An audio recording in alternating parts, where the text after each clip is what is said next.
everyone. This is Kathy Mason from MasonWorks Marketing here on Conscious Business Zone.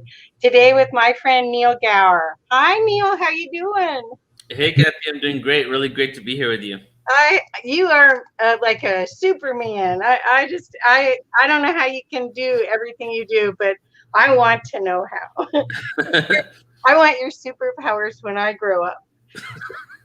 Well, anyway, I do. Anyway, it's the truth. I would love everyone to know Neil because I got to meet him. Well, I'd been following him before, but last year, IANS, which is the International Association for Near-Death Studies, where I am a big fan and a volunteer, hired Neil to run their online conference, and it was a huge success. And he and his team, in total, we had 4 Zoom rooms running with, I don't know if it was 100 presenters, and everything went smooth as silk. I mean, better than I've ever seen anything. And I've done conferences since then and haven't seen anybody work it as elegantly and smoothly as Neil did. And I don't know how you can do it all, but Neil also, he branded that for Ion, so you wouldn't know it was Portal to Ascension, which was really, really amazing. So Neil, what we want to talk about, I just wanted people to know that's how I met you, although I don't know how many of those kind of events you want to do, because you're doing like 100 of your own. So, okay, so Neil, you came, I'm just going to give the audience a little bit. You came here from the UK at 12. Yes. You landed in California. Your family and everything tries to keep the culture in California, but you're in high school and college. So how did you go from just a regular guy studying philosophy, you do poetry, to where you are now? How did that opening happen? Right. So I was born in England. I moved here when I was 12, and I was immersed in Indian culture in England, right? I had all this family there. We had my dad had I think he has 4 brothers and sisters, right? So there would be a lot going on, and my granddad would also throw like different Indian festivals at the house all the time. So I was there, a part of it, and even singing, doing bhajans, like actually religious hymns and all that. So when I moved to India, I still had the same cultural surroundings, and my mom was going to the temple, and even though I didn't have that connection, I wasn't immersed in it, they still attempted to keep me within the Hindu culture. I even started going to like Sunday schools, which is called Bal Vihar, where it's like for everybody from like 11 to like 16 are in there, and they're just teaching you like all the Indian ways, cultures, the Bhagavad Gita, things like that, right? So it was a part of my upbringing all the way up until even college, right? And beyond that. But there was also this like loneliness and this disconnection that I kind of always felt was an underlying feeling.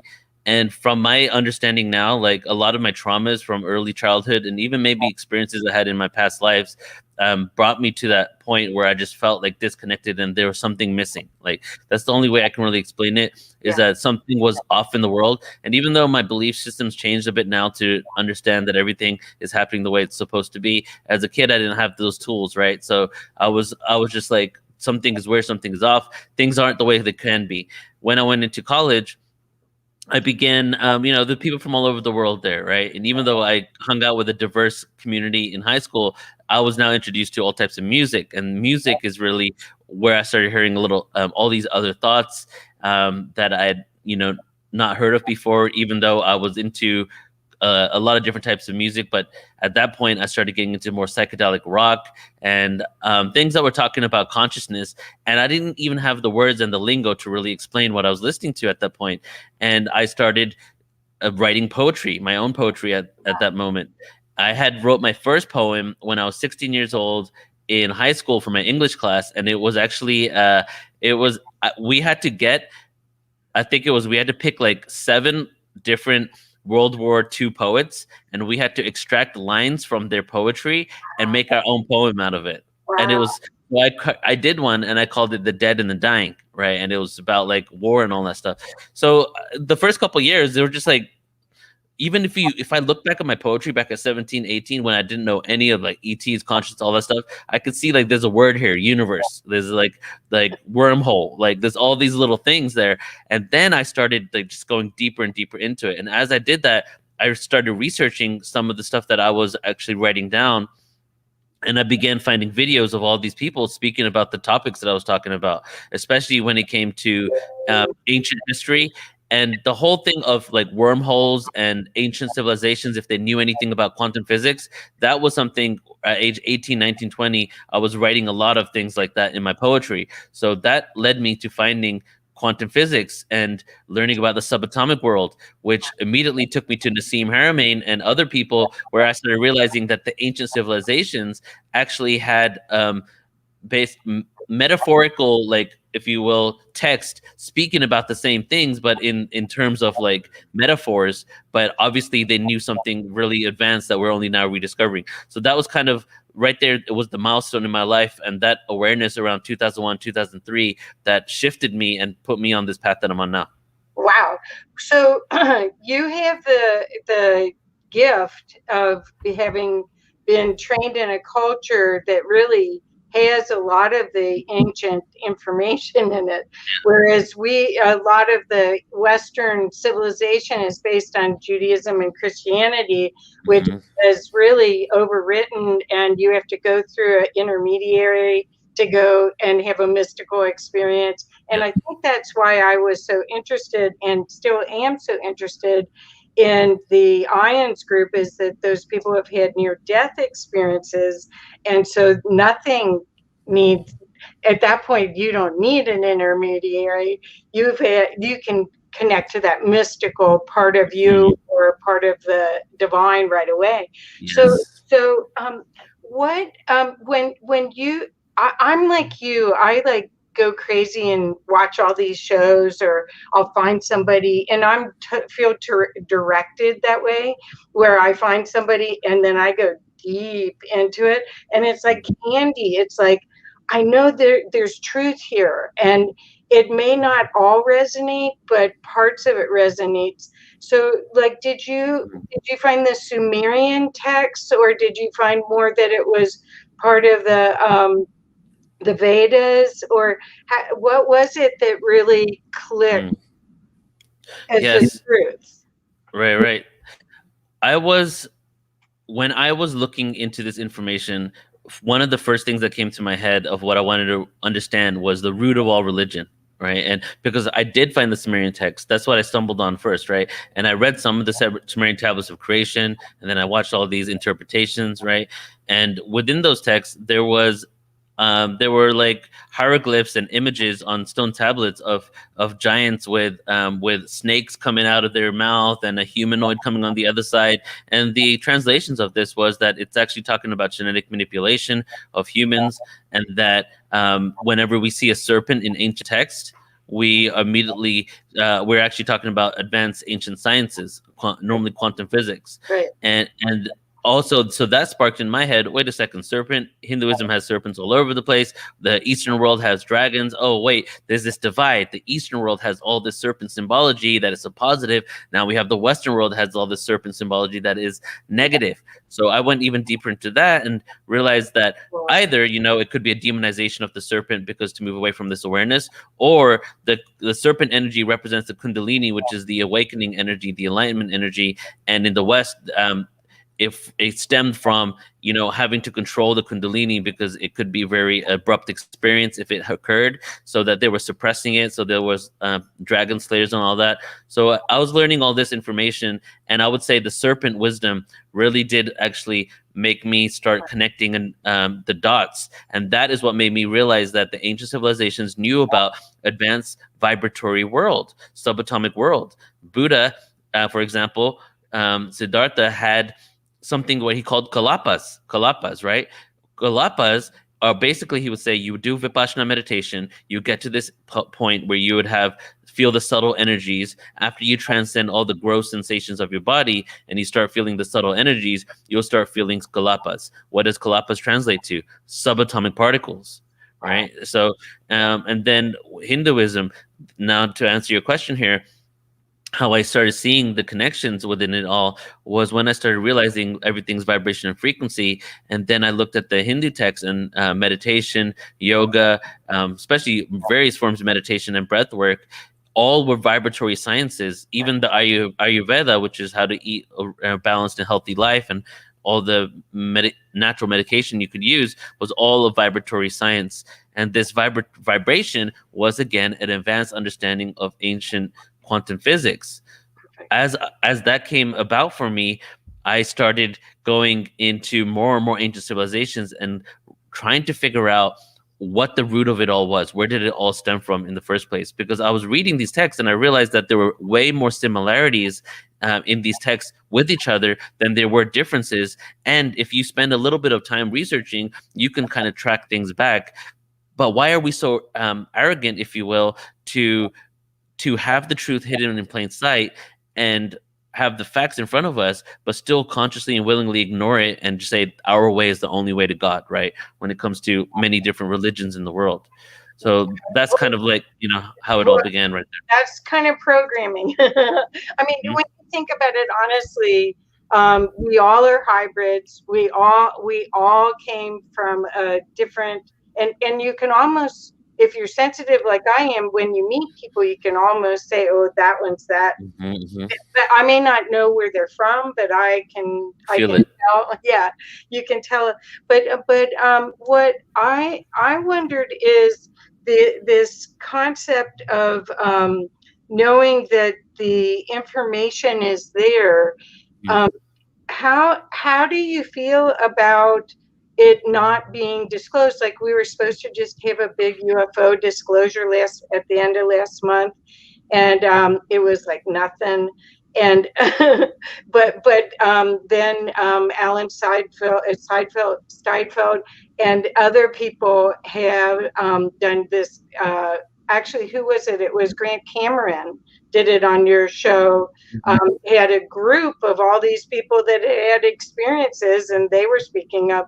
So I think that truth is now out there as far as that we're connected with unseen and seen beings. But do you feel the conspiracy stuff at all, or how do you feel about all this? Yeah, I do think, that we were lied to for quite some time in regards to the truth of the existence of UFOs and even maybe the existence of ET life, interdimensional life that governments around the world or even beyond governments actually have awareness of, right? And there's so much evidence out there besides the report that just came out. So the report, I think, was 8 pages, which includes a cover page and like a closing page, right? But then there was another report given to Congress that was a classified report of even in more detail, right? So, but the report did enough for the people that aren't in the know, right? It did a good amount for them. It's moving people forward. They looks like they could be. There is a definite drip disclosure agenda, because it seems that this is so calculated the way they're doing it and how they're releasing it, because a lot of people, a lot of organizations and institutions are going to be confronted with some cold dark truths. For them, it's not truly a cold dark truth, but for them it will be, because it can rock your belief systems when we realize the gravity of how deep the rabbit hole is, right? Because it goes so incredible. Like, this world, we've indoctrinated ourselves and have gone for thousands of years manifesting and believing in this physical reality so much that when we realize that there seems to be some sort of like advanced organic conscious coding underlying it all, projecting this all into existence, and within that there's all this life form everywhere, and since we can only see a limited frequency range, we are actually extremely limited, but we have the belief that we like everything that we see is what is really real. But there's all this experience happening outside of that. We've now proven we've quantified that the frequency range of our sight, our hearing, and all of our senses is very small fraction compared to what we know now is possible. Right. So, and because of that, and because of this technology coming out and these craft that they're seeing doing things that they didn't think was possible, we know that there's something out there that is at least that is interacting with our planet, at least, that has this awareness of science that will completely transcend how we believe we exist on this planet, right? Exactly. Well, there's people like me that are like the canary in the coal mine. That since 8, I've been working with Arcturians, and I didn't know that they were Arcturians. I didn't find out they were Arcturians till later, and then even finding that out sort of felt like, so what? I mean, at first it was, oh, good, I have a name. And then after that, it's just a label, because everyone that's writing all the information is distorting the information through their capacity to know and how high a vibration they have access, the information that they have access to. So how do you feel about that? I mean, there's a bunch of us. I mean, I could be your mother almost. There's a bunch of us that had to keep quiet, because we would have been taken somewhere. So I do think that there's a whole bunch of beings here right now that are part of this upliftment, part of the Renaissance, because we're going through this period of going from this dark ages. That's what I'm calling what we have right now. But I'm excited about the UFO and the hybrid conversation, all of this, because I really think it creates this possibilities of co-creating with the universe at such a high level. What do you think about it? Why do you think it's happening right now? Yeah, there's so many. Okay, let me try to break down everything you said, because I want to talk about all of it. Okay. So the Arcturian thing, right? Firstly, let me write these down, actually, because I want to be on point with Arcturian. All right, let's talk about the Arcturian thing first. Okay. So you said that you've had this connection with the Arcturian since 8, right? And then you also said that it's kind of a limiting term. Okay, that is correct, because when we look at the realm of Arcturus, right, within Arcturus in the 3rd dimension, there is no habitable life. We can't see it. It's just the way the sun is, the way the whole system is. It doesn't seem that Earth, 3rd dimensional Earth, can live in there. So, which is why there are higher dimensional, higher is still a construct of humans, but let's say another octave of existence there where beings exist. But then there's also multiple races. There's not just one race. Arcturus could be, they could be races in there that maybe aren't really directly interacting with us. So when we're saying that, we're giving that label to that location that could include multiple races. And it's also a term that we're giving it. We don't really know if what they call themselves, unless some of us do. Some of us probably say the Arcturian beings from this. I'm sure there are channelers that do that. But what they call themselves, because Arcturus is a name that came from, language on Earth that evolved, and then we eventually called it Arcturus, So all that is valid, because it's all about whatever our individual connection is, and we give things our own labels because that's the way we communicate. These beings could be telepathic, for example, and it could be an energetic signature rather than an actual literal word or name, right? Right, exactly. It is an energetic signature. And a lot of people, the reason, like, I feel that most people on the planet, if not everyone, I can't say everyone because I don't know exactly, have had connections and existences in many different incarnations, lives, extraterrestrial lives, planets, dimensions. But there are specific themes that we get imprinted when we come into this world. And partly that's why people claim different areas in the universe. Like if somebody says they're Pleiadian, maybe that person lived multiple lifetimes on an Arcturian planet, right? But the reason why they have this connection to the Pleiades is because that theme of whatever they learned in that area is kind of the energy that they're bringing down to this planet right now for the upliftment. Right. Well, the people that are sensitive may be able to see and feel and hear other dimensions, and that's why they kept their mouth shut. So the Dolores Cannon would call it the first. That's what I was going to go into next. Yeah. Yeah. Mm-hmm. So, and when I really got clear, I was curious about the Arcturians, and I read all these books, and Tom Kenyon has a great book on them, but what really got me was there was an American Indian named Natasha, which she goes by. I worked with her in 2012. She was at our conference. I want to reconnect with her. If you still have a way for me to connect with her, I met her. Oh gosh. Well, she didn't want to come out. She didn't want. Did you ever see her slide presentation with the? Yeah. It's on our website. Also on Portal to Ascension YouTube. I think maybe one of the first videos. Because, go watch it. Yeah, okay, either there or on our website. I have it somewhere. Okay. Well, I met with her, and she looked through me. And she goes, "You're one of us. How are you doing this here?" And all I could do was burst out crying because it was this piercing, and everything she said. I know that. And what will happen is I'll watch a sci-fi show or read a sci-fi book, and I can tell what's real, what's code for putting it in the human consciousness now.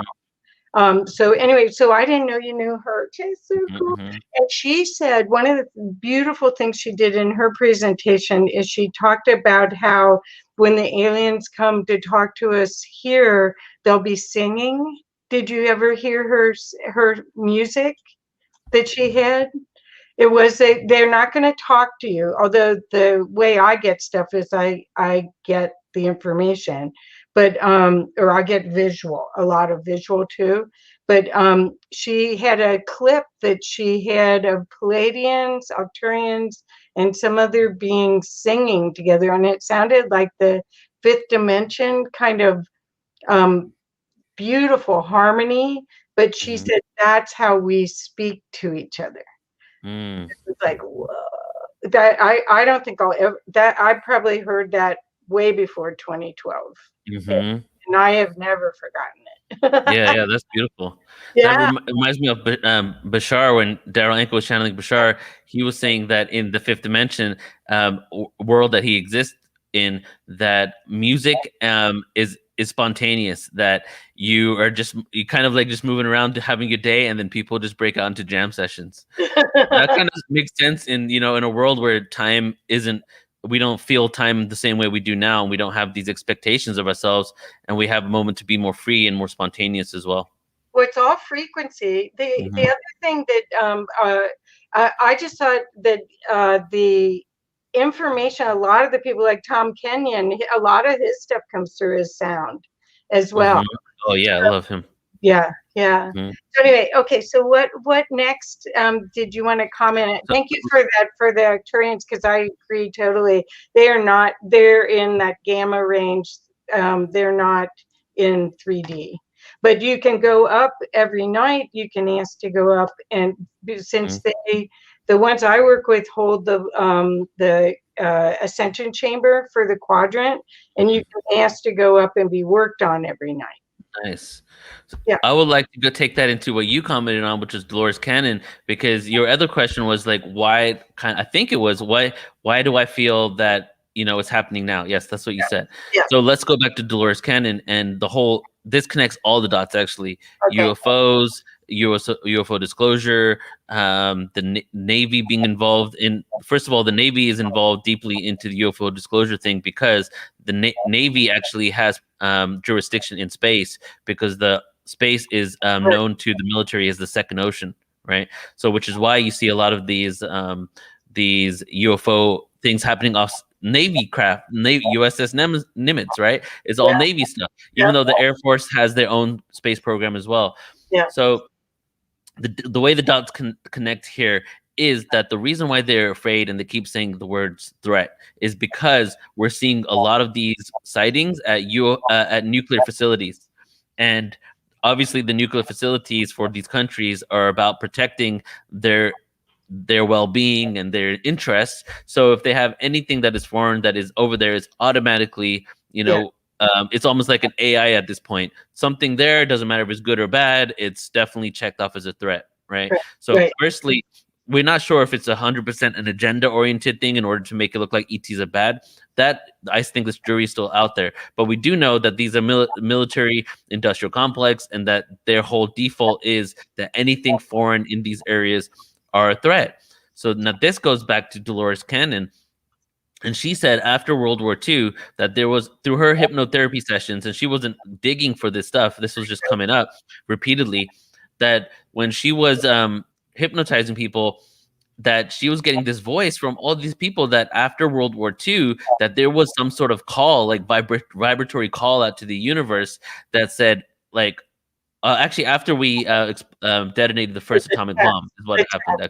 Actually. Yeah, that there was this call out to the universe that the law of non-interference basically had kind of been shifted a bit, and now you can have direct effect, and you can go down to this planet and incarnate and have and do something in order to help shift this. So it was a call out to the universe that, hey, we need to do something about these humans. Look at what's happening here. And then all of a sudden, population booms, all these people start incarnating, the first wave come through. The first wave, they become the hippie generation, right? And they're suppressed and demonized, and drugs are infiltrated into the community through the CIA, which is all documented, in order to move them away from the consciousness that they were speaking, right? And it had some sort of a success, but not at the same time, it didn't. Like, it really did create the foundation for what we're going to do right now, right? So, and now we're at a point where, you know, I've been not even following the waves anymore because I read her information so long ago, but there was a second wave, a third wave, there's the crystalline children, and it was just kind of just like the government's doing their drip disclosure. Well, the drip awareness is occurring in the universe in regards to that there's waves of people coming through. Now, why this is happening now, every 2,000 years, the Earth shifts into a different zodiac in the sky. For the last 2,000 years, the predominant zodiac has been Pisces, which is why the fish is a direct connection to Christianity, because it started around the birth of Jesus. If you go back 2,000 years before that, there's another one. There's, for example, when you have the Taurus in the sky, you have all these cow cults everywhere, including Hinduism created under, under that as well. And even, and I'm going on a detour here because I like putting history in it, but even when Moses came down from Mount Sinai and he created an earthquake and all these people fell on the ground, he was so upset at them. That was actually almost like a dramatization of probably what really occurred, which was the fact that an old zodiac had just finished, a new zodiac was beginning, and it was up to Moses to come down and tell everybody that, hey, we're done with the old gods. It's time for the new gods. So the fact that Moses came down and did that to his own people really doesn't make sense, because you can't blame those people for worshiping the way they've been worshiping forever when that's still the predominant religion on the planet, right? Also, that's a really nasty God. I mean, when you look at the Old Testament, I mean, he gets mad and he kills everybody. Yes, vengeful God. Yeah, that's not the kind of God I want to live with. So now we're in another shift of a zodiac, and different native tribes of the Americas have said that we're in the fifth world, and that every single world was destroyed by a different element. But now we're in the fifth element, which is ether, which is not a destructive force, but is a transformative force. So we're not only at the cusp, but the shift of the ages, which is like the zodiac ages of the Yuga cycles, in which only text in the world that has the actual dates are the Vedic texts. Well, actually came a little bit after the Vedas, that shows that around 1700 AD, we shifted from the dark age into another age. And then there was a 200-year transition. And in 1900, which was 100 years ago, we completely shifted into the Treta Yuga, which is the Bronze Age. So on that cycle alone, which almost every ancient civilization has that similar kind of calendar, even the Maya, we're on the upturn in consciousness. But then also we are, if you look at the way our solar system is rotating around our galaxy, we're on the positive end of that as well. And we're diving into the photon belt, and the photon belt has a very high concentration of ether. The ether energy has a way to shift our awareness, our consciousness, and the direction that we're heading on this planet. So I feel scientifically, spiritually, through looking through ancient texts, everything shows that this is a time of great transformation. And we've obviously been in the dark age for quite some time. Like, look at what we've done on this planet. Look at the way, like, the thousands of people walking across continents to go to other places just to murder people with their bare hands. That's been 3,000 years of I know. humanity, right? Well, when you think of the colonization of the world, like in England, at one point the sun never set on the English Empire, and Yeah. what kind of humans were these beings that lived on this little island that would get in boats and go do that? And anyway, that's a whole nother story.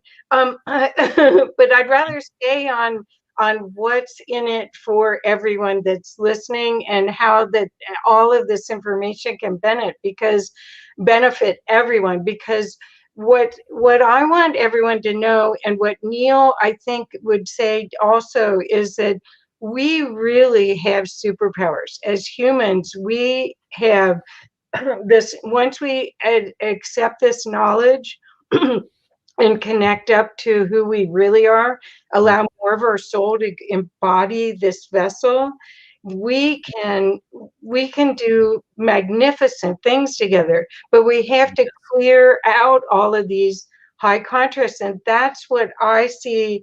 What you're doing is giving people the information to have the hope to see the path to out of this, polarity thing that we're in. Because just saying that we're going into the divine feminine, well, every human has both, and they're out of balance in everyone. I mean, there's Yeah. hardly any women that are in balance either. It's not. Mhm.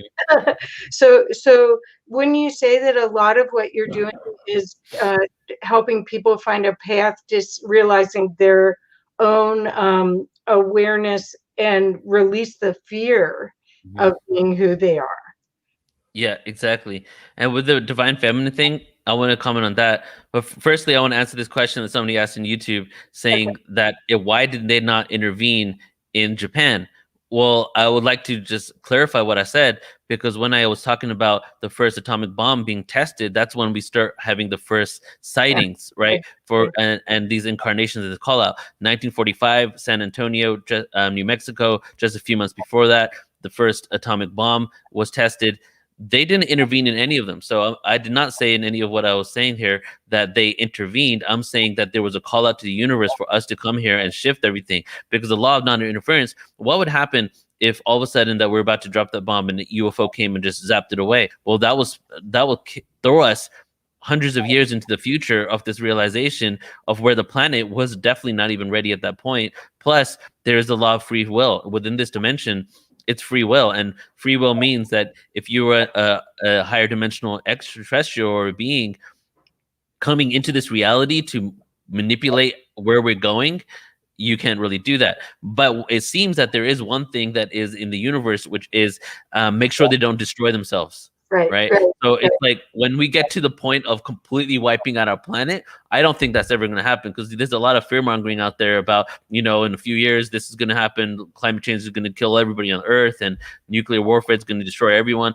I don't think it will ever get to that point. And there can be a point we get to where we have communication and interaction with these ETs. But just as the Israeli space chief said a few months ago, that the Galactic Federation, he said, is already here on Earth, but they're not communicating with us because they're waiting for us to basically get to their level, or to not be a war-mongering civilization. They are afraid of what we might do if they started these interactions first, which is why a lot of the communications and contact experiences, oops, my mic almost fell, are happening on the individual level and group level rather than governmental level. Well, I want to add one other thing. I'm in several groups in Boulder, and Boulder is one of the science hubs for the U.S. Government. And there was a amazing presentation, probably 6 years ago, by Dr. Bernice Hill. And she was presenting about how that there has been intervention since World War II at military sites where there's stacks of potential missiles that could be fired. And what was fascinating, she's showing these slide presentations, and it was just brilliant how she did it. And someone puts their hand up who's in the audience, and there's maybe 6 50, 60 people there at the most. And this guy stands up and he says, I was at that military base. We were running crazy. We had no idea why the missiles wouldn't function. And she's explaining at the front of the room the interference. And I mean, but people, and he was there, he didn't even know it. He had to wait till 40 years later to find out that's why everyone was in an uproar. Wow, So that's amazing. yeah, it was. I love this stuff. Yeah, and there are a lot of other documented cases, like Russian nuclear codes being scrambled, right, that have stopped us from creating huge damage, right? Maybe not all of them have been stopped, but for the most part, compared to how many nukes we've had since then, and how little nuclear activity we've had, and wars around it, it's almost like everybody's in a stalemate right now. But these countries all have enough nukes to like completely detonate the entire planet multiple times over, right? Well, so that's where the asteroid belt came from. Was a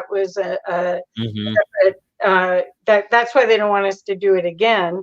And so I think we already have proven that we're evolving, and hopefully what I was hoping with contact, and the reason why I brought it up is that I think that once we learn more about our connection to the stars, that technology of med beds and of propulsion, where it's free energy. There's already been free energy offered where the U.S. wouldn't allow it in. What was that guy's name? I won't think of it right there. Kresge. Do you know him? No. Okay, well, 2 years ago or 3 years ago, there was a gentleman who created a device, and he presented it in Paris, I think. And he said any countries that will sign a peace treaty can have the design. And it was a Tesla machine. It would run your whole house of all the energy that you needed. And it wasn't like solar where you need a jump start type of thing. It just pulled it out of the void. And a bunch of African countries signed, but the U.S. wouldn't. And I tried to get, I was taking classes with people who were creating them kind of here. And the kits were only $800 to do it, but the U.S. wouldn't allow them in. So there's, I mean, it's coming. And that's why I wanted disclosure, is I thought, well, that technology would change the whole infrastructure of the world economy, because it won't be on oil and gas. Well, it's not over yet when it comes to the disclosure. It seems that because a lot of people in the Senate and in Congress are just regular people that, wanted to become a politician sometime in life and became it. Not all of them are part of some nefarious cabal, right? So a lot of them are genuinely curious people. Some of them are genuinely curious, but also military minded because they're part of the government. So they're going into what's going on here. It's a threat. We need to figure it out without any awareness. Then there are those that are like, whoa, what's going on here? This could mean so much more for humanity. We need to figure it out. And then there are those that are specifically concentrating on the technology because they're realizing that these craft are doing things that we're only theorizing is possible now. So they actually had to change what Louis Elizondo on 60 Minutes changed his whole thing. He was saying that, they are actually, it's not that these things are impossibly doing things impossible. They're doing things that we know are possible, we've theorized about, and we've done on the subatomic world. But these craft are doing things that we're only now discovering is a science. So there are hundreds of years in the future from us. So what would happen if we got hold of this technology, and how can we utilize it for the benefit of humanity? Which is why it comes back down to a shift in consciousness, empowerment, working on our traumas, all collectively doing these things, changing our institutions to promote well-being and health, right? Exactly. When we start doing these things, including the educational system, our food supply, right? Like, it's just like we are test tube dummies, like, for basically the food and chemical companies that are completely deteriorating our bodies and consciousness, and we're dying at an earlier age because of it. So we need to come up with why we need to change this, make the effort to change it. And once we do that, that will give us more of an opportunity to start being the good caretakers of the technology that we're already witnessing out there. Right. And I'm going to add to that. I believe everything you said, and I believe that we are powerful enough to change even the bad food, Mm-hmm. that Transmute. a prayer. I mean, everything in this physical environment is based on water. Mm-hmm, It mm-hmm. can affect water. So you can restructure just about everything and still make it okay. Yeah, that's part of the relearning program that goes within that, because part of it is not just changing those institutions that I mentioned, but it's also teaching people that everything is vibration and frequency, and you're actually not just praying, you're literally sending a frequency in this reality that is affecting on the subatomic world and the cellular level whatever you are, have in front of you. And then obviously Dr. Emoto's studies would be the scientific backing for all of that. So when we realize that more and more, and if we could all wake up every single day and we'd all bless our food and bless our days, just imagine. I think if all of us on the planet got to a point where we could even do that, we could shift in dimensions just like overnight at that point, the collective energy. Well, the dimensions are. I think this is a game. So I think the game is to be in 3D, but to bring those higher dimensional versions of you into this physical, which is soul body fusion. I think that's the game. And if there's enough of us, and I think there's a lot of us doing the game, I think there's a lot of potential for people to experience that at a really high level and to have fun with it. I mean, that's what consciousness wants, to expand itself. Why would it want you to only stay within limited? Yeah, that's a great analogy. I always go to that analogy too, how this is very similar to a game, or even a computer program, right? But I need to be conscious about the way I say it, because some people think when I say that, I mean it's inorganic, just like a computer, right?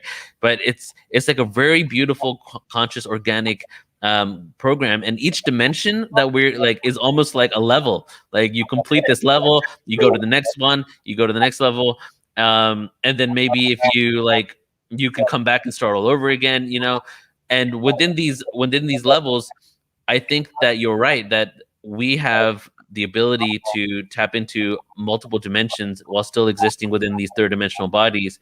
And I do believe that the chakra system is connected to that.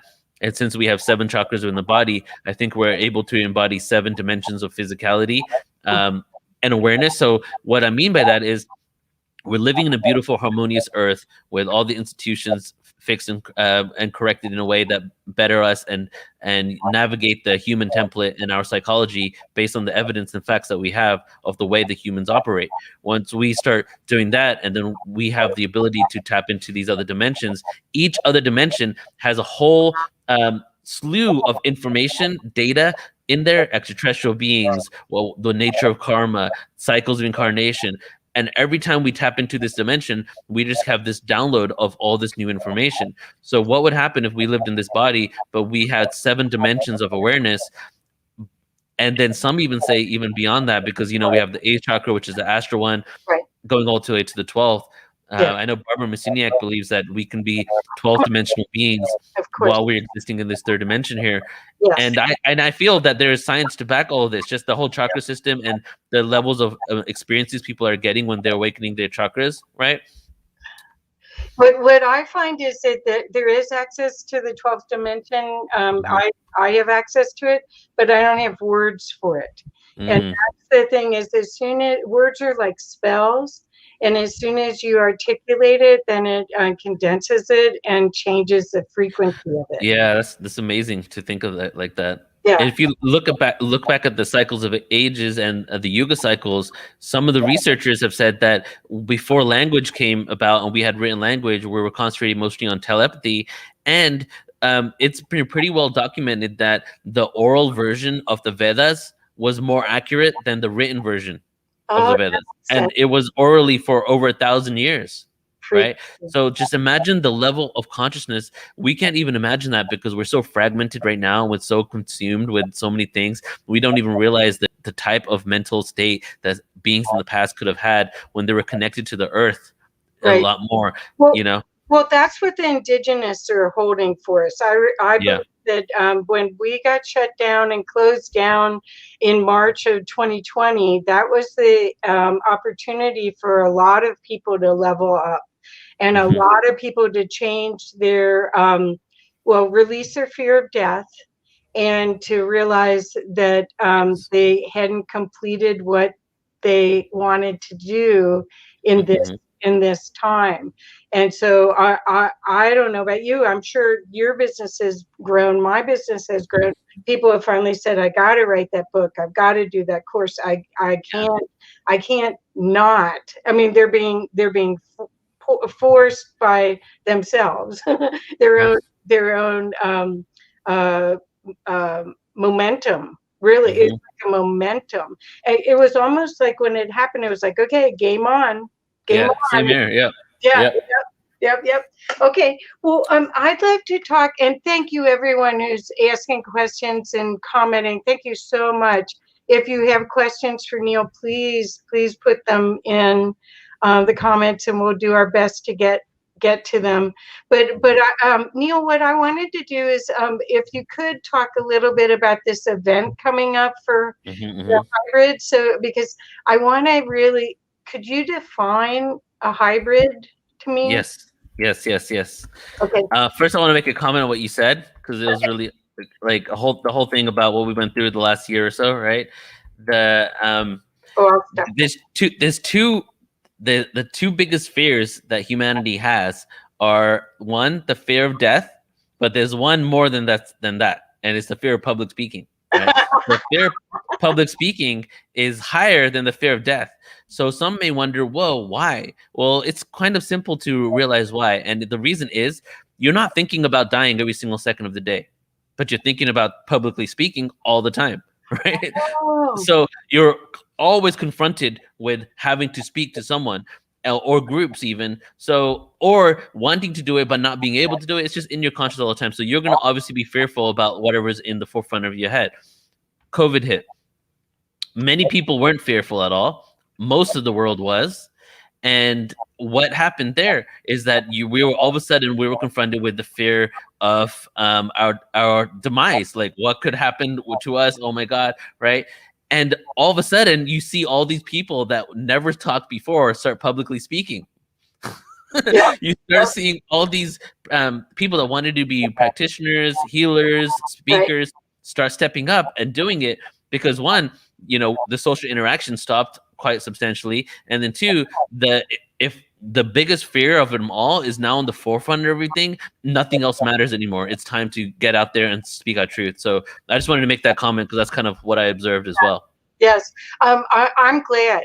I think the whole thing, if it was supposed to isolate us, it actually helped us all find each other.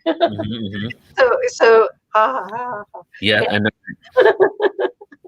Okay, well, thank you for that, because I do think that there's lots of good things that have happened through this. I think that it's realignment, and we had to stop.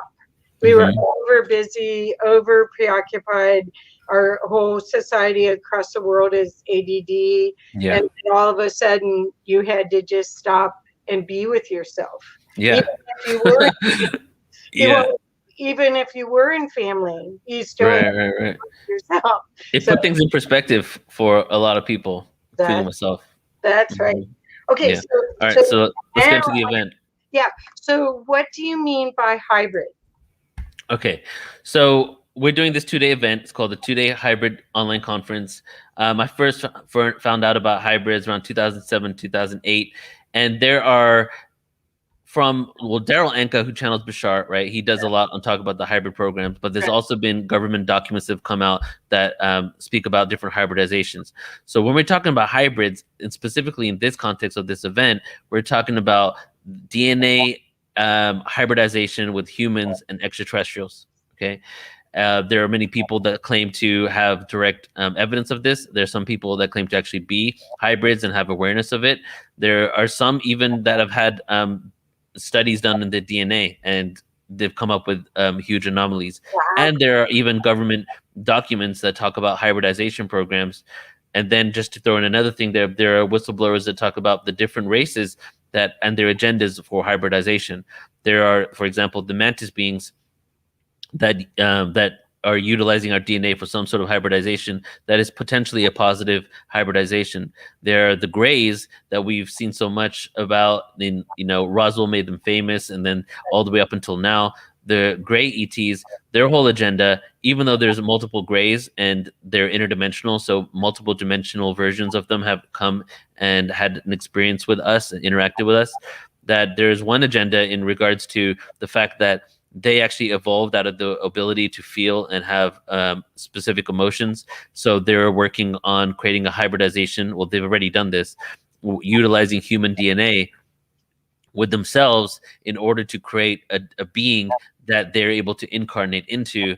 And we see that as in order to have the experience and transcend and ascend. And we see that same story throughout history, the Anunnaki story, the Lyrans, the Syrians, and the Pleiadians genetic story on Earth. So we see the same kind of thing playing out, where there are beings that take DNA from Earth, which is a genetic soup of many different DNAs, and they create hybridizations and do different experiments with those beings.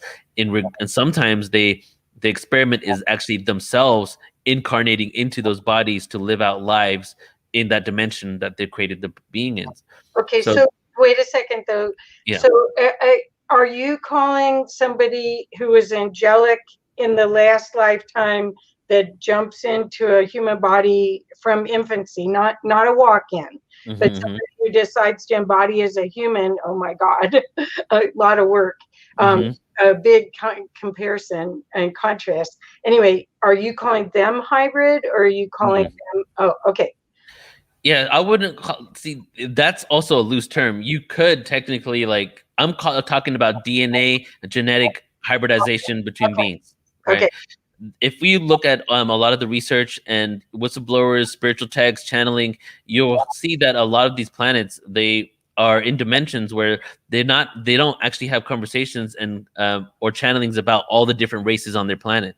That Earth seems to be a planet with multiple species that have genetic makeup that connects to many different races in the galaxy. From just being in this for 20 years or so, my understanding now is at the level that almost, if not every single being within our galaxy has donated DNA to Earth in order to have it play out. Like, for example, there are ant people, there are all types of DNAs that have been like just kind of like embedded into our planet. And then as we evolve and go into our future, when the DNA goes off planet from Earth, we end up becoming these beings in our higher dimensional future, because they're actually coming from a higher dimension, which is technically our future, because we're not in that dimension yet. Because time, as we know it, isn't as we know it, right? Right. Well, I've heard the Earth called the living library, and that's why there's so many different species of insects and birds and plants. It's one of the most beautiful. It's like a jewel in the cosmos. Yeah. Because of all this inner working, so are we the? Okay, but I've listened to Barbara Lamb. Barbara Lamb is one of the people on your lineup. Sheila Seppi is one of my friends. She lives here in Colorado. So Barbara talks about the mantis, and she's had great experience with all the beings that have done experiments. She doesn't have a bad thing to say about all of them. Are you finding that some of the people that are talking about hybrids are talking about fearful things, or is it all for our highest good? I don't see any there. I know there have been some government documents in the past that have kind of alluded to something that could be a negative, but in regards to the three different gray hybridization races, one is the Yael and the mantis being hybridization. And what Barbara Lamb has said, I've only heard positive things from it. I think maybe it was demonized just because some people were actually taken through abduction experiences, and they had what to them seemed to be traumatic experiences, where maybe the beings weren't actually trying to traumatize them, but were extracting DNA from them. So that's where we start getting a lot of the negative stuff, is because we hear about traumatic abductions, and then we see those kind of experiences glorified in Hollywood and on movies such as Travis Walton's, and more than that, right? Even though they would say themselves it wasn't as bad as they've been projected, right? So because of that, it's become demonized, but I don't feel that it's for a nefarious reason. Okay, that's my sense too. And I have to say, I got to go to dinner. Barbara Lamb spoke here in Boulder at Boulder Exo, and she did a brilliant presentation. And then we got to go to dinner with her afterwards. So she was out late. I mean, she's older than I am, and we were out to at least 11 o'clock at night, and she was still going to go work on somebody the next morning at 8 a.m. And I was amazed. So I don't know, is she a hybrid also? Is that why she can work like that? She doesn't make any claims, but maybe that's a question we can ask her. Amazing, amazing. Because she does, I'm sure she hasn't regressed herself, so she wouldn't know. But that's true, because Barbara Lamb is one of the most dedicated people I know. She like registers and attends many of our events just as an attendee. That's how like much research she does. Whenever we do live events here in California, most of the events she comes to, even at 3-day conferences, as an attendee, with right in the front seat, writing notes. She's there all day from 8 a.m. to around 10 p.m. She'll stop and have snacks. She'll eat fruit because she's too busy learning. All right. And then like one day I remember after the 3-day conference and we were talking, it was like 10 p.m. We're closing up in Irvine. And I was like, did you eat? And she goes, oh, no. I've been too, like, she couldn't even. So I went and got her a plate of food from the room. But that's how into all this information she is. Yeah, that's what or do you feel like most of the people that you have on your presentation this weekend are like Barbara? Because you guys get to go to this presentation and learn from Barbara and Neil and Sheila would be great. And then you got all these other people. Yeah, so we have a lot of people. Daryl Anka, who Challenge Bashar, is going to be there as well. And most of these individuals have claimed to be hybrids or have information in regards to the hybridization program. And then we have maybe just 2 researchers, which will be Barbara. So it'll be a lot of great information there. And then, Barbara will be providing context from her hybrid regressions of what people are saying about this. And you will notice that a lot of what she's coming up with through her regressions, that people that claim to be hybrids that are on the panel also have like stories that that go hand in hand with each other, and a lot of dots will be connected. This is the first time that I'm doing a conference on hybrids, and I had to throw in some research there, some government backing data, because I really like to throw in the science of how this is a reality, and then also information that confirms it to you rather than just making claims. So this conference is going to be 2 days, I think around 8 hours a day, Saturday and Sunday. And I forget the number of speakers right now, but I think there's like 12 or 13 of us. And there's just going to be a wide range of diverse information in regards to hybridization. So Neil, let me add one more thing. I'm going to do a presentation actually on the hybrid conference, which is going to be different than everyone else, which is going to be talking about hybrids in ancient civilizations and the stories of hybrids from thousands of years ago to present. Well, I want everyone to know. I wanted to ask this and have you let everybody know that usually if you attend these conferences, if they're paid conferences, you can watch them later. So if you can't attend, if you already have plans for the weekend, there's still a window of opportunity to watch it later, correct? Yeah, there's unlimited replay access, so you can watch it back forever. Oh, good. Great. That's great, because each one of these beings are amazing people, and the opportunity is to expand your awareness so that you could actually benefit. The one other thing I wanted to say is that I feel that there are people that are really putting their energy into creating positive feelings and associations with the unseen world. And Neil is one of those people. He is dedicated so much of his energy, and I don't know how you have that much energy, but you do, to bringing this information where people can really connect with who they are at another level. And actually, it's a creative opportunity. Do you agree? So because your mission is to help people do this, right? Yeah, to not only put out the information myself, but also help the individuals that have something to say and don't have a place to say it. Right. Yeah. So having discussions and conversations, and something I'm cultivating more now than ever before is even discussions between individuals that are people that maybe have conflicting ideas and don't agree with each other.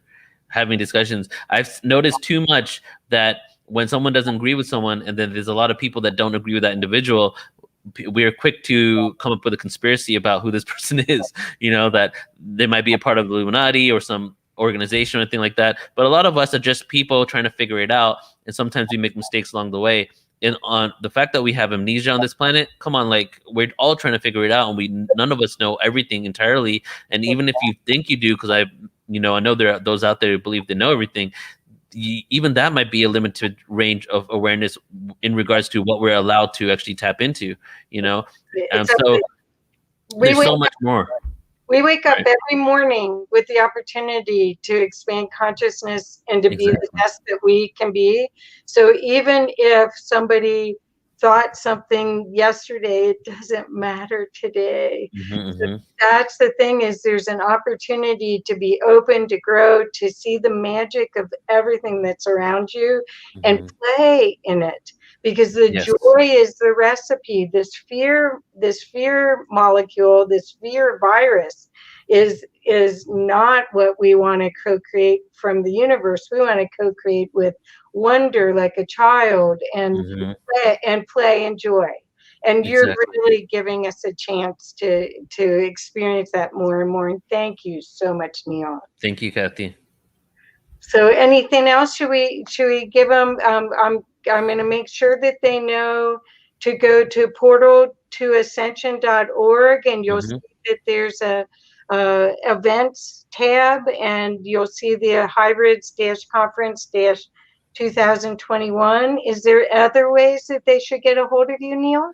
Yeah, if you would like to, I would love for you guys to sign up to our YouTube channel, because we're growing that quite a lot. And we've actually been releasing over the last month and a half or so, like almost 200 hours of footage in the archives, interdimensional, extraterrestrials, a lot of conscious, amazing information there. So you can go to youtube.com/portal-to-ascension. And then the last thing is, if you can't attend the event, but you still want to sign up at portaltoascension.org. There's over 3,000 hours of free presentations on every topic that I had the opportunity to do an event on or think about in the last 16 years or so. So there's a lot of amazing content there, sorted by speakers, sorted by topic. And we're launching a new website, which will be launched within the next couple of weeks, which is going to be extremely robust platform. So it's like a one-stop shop for consciousness that you can go to, not only learn information for the first time, but also further your training in the specific things that you want to go into, because we are going to be the teachers of this new paradigm, and Portal to Ascension is that university. And it's real. This is not Hollywood. This is, some things are highly produced, but most of the stuff is like what we're doing right now, where you can really feel like you get to know the person, and you really get to follow somebody. And rather than reading hundreds and hundreds of books, which is what I used to do, now you can listen to in an hour you could have your mind blown. Yeah. Why not? Yeah. Well, thank you again, Neil. And I hope everyone that watches this shares this, so that more people can learn about Portal to Ascension and watch what Neil does, because he's on a path to really help thousands and thousands and thousands of people wake up. So he's somebody you're going to want to watch. Thank you, Kathy. Thank you. Appreciate you. Talk later. Okay. Bye, everyone.